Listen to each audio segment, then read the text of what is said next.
मुख्यमंत्री तो 31वें दिन उसे कुर्सी छोड़नी पड़ेगी।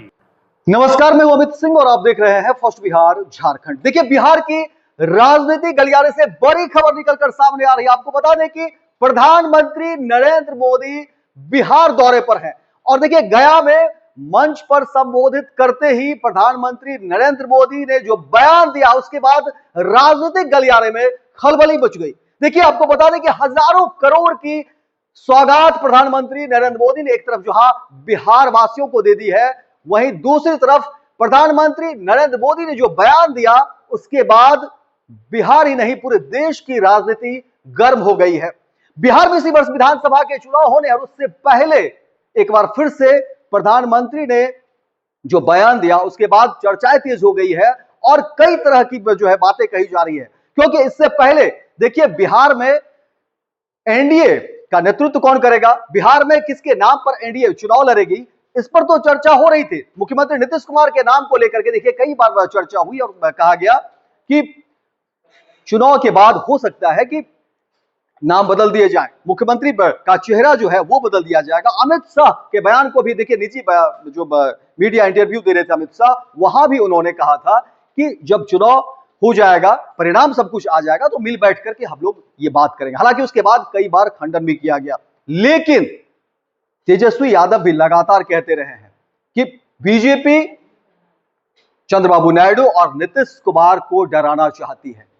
तेजस्वी यादव ने कहा कि देखिए, एक तरफ जहां जदयू को निगलने की कोशिश बीजेपी कर रही है, वहीं मुख्यमंत्री नीतीश कुमार और चंद्रबाबू नायडू को डराने की ही बात जो है वो बीजेपी कर रही है। और अब जिस तरीके से जो बयान प्रधानमंत्री नरेंद्र मोदी ने गया में सभा में दी है, उसके बाद से राजनीतिक हलचल तेज हो गई है। आपको बता दें कि संसद में बिल पेश किया गया, कहा गया कि 30 दिन तक अगर कोई मंत्री, मुख्यमंत्री या प्रधानमंत्री जेल में है और 31वें दिन अगर उन्होंने बेल नहीं लिया, जमानत नहीं मिली, तो वो स्वतः ही पदमुक्त हो जाएंगे।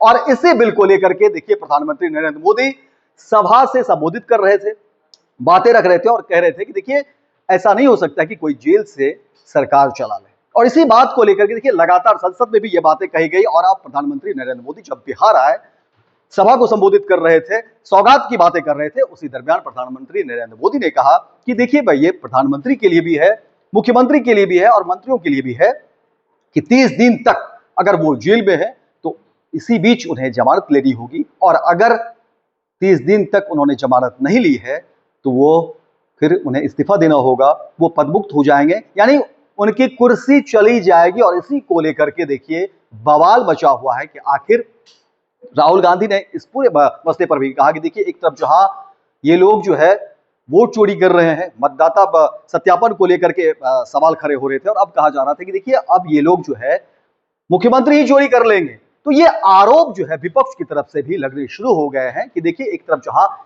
वोट चोरी की बात हो रही है, मतदाता सत्यापन को लेकर के विपक्ष ने जो आरोप लगाया, इलेक्शन कमीशन पर आरोप लगाया, बीजेपी के ऊपर आरोप लगाया, और अब कहा जा रहा है कि देखिए, इस कानून के तहत जब ये संसद में अगर ये कानून बन जाता है, बिल पेश तो हुआ है, लेकिन अगर ये सर्वसम्मति से अगर पास हो जा रहा है तो फिर इसका दुरुपयोग होगा और फिर मुख्यमंत्री ही चोरी कर ली जाएगी। तो ये भी दलील और ये भी एक बड़ा आरोप जो है बीजेपी पर लगने शुरू हो गए हैं।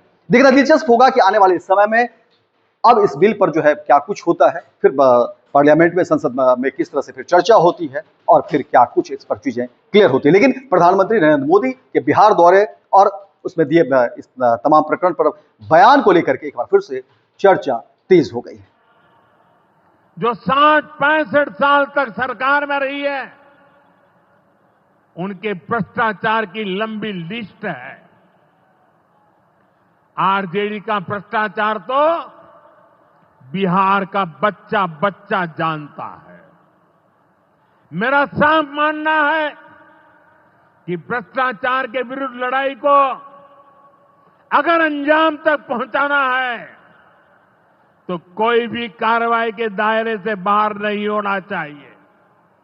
आप सोचिए, आज कानून है कि अगर किसी छोटे सरकारी कर्मचारी को 50 घंटे तक हिरासत में रख दिया तो अपने आप वो सस्पेंड हो जाता है।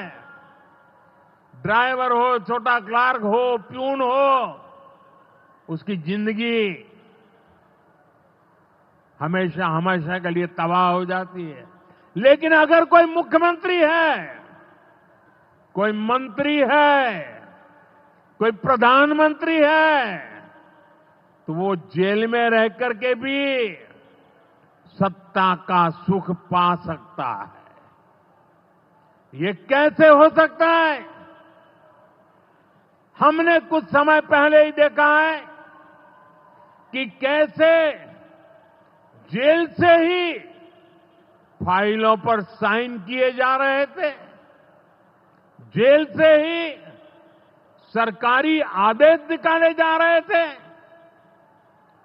नेताओं का अगर यही रवैया रहेगा तो ऐसे भ्रष्टाचार के विरुद्ध लड़ाई कैसे लड़ी जा सकती है? साथियों, संविधान हर जनप्रतिनिधि से ईमानदारी और पारदर्शिता की उम्मीद करता है। हम संविधान की मर्यादा को तार तार होते नहीं देख सकते। इसलिए एनडीए सरकार भ्रष्टाचार के खिलाफ एक ऐसा कानून लाई है जिसके दायरे में देश का प्रधानमंत्री भी है। इस कानून में मुख्यमंत्री और मंत्रियों को भी शामिल किया गया है।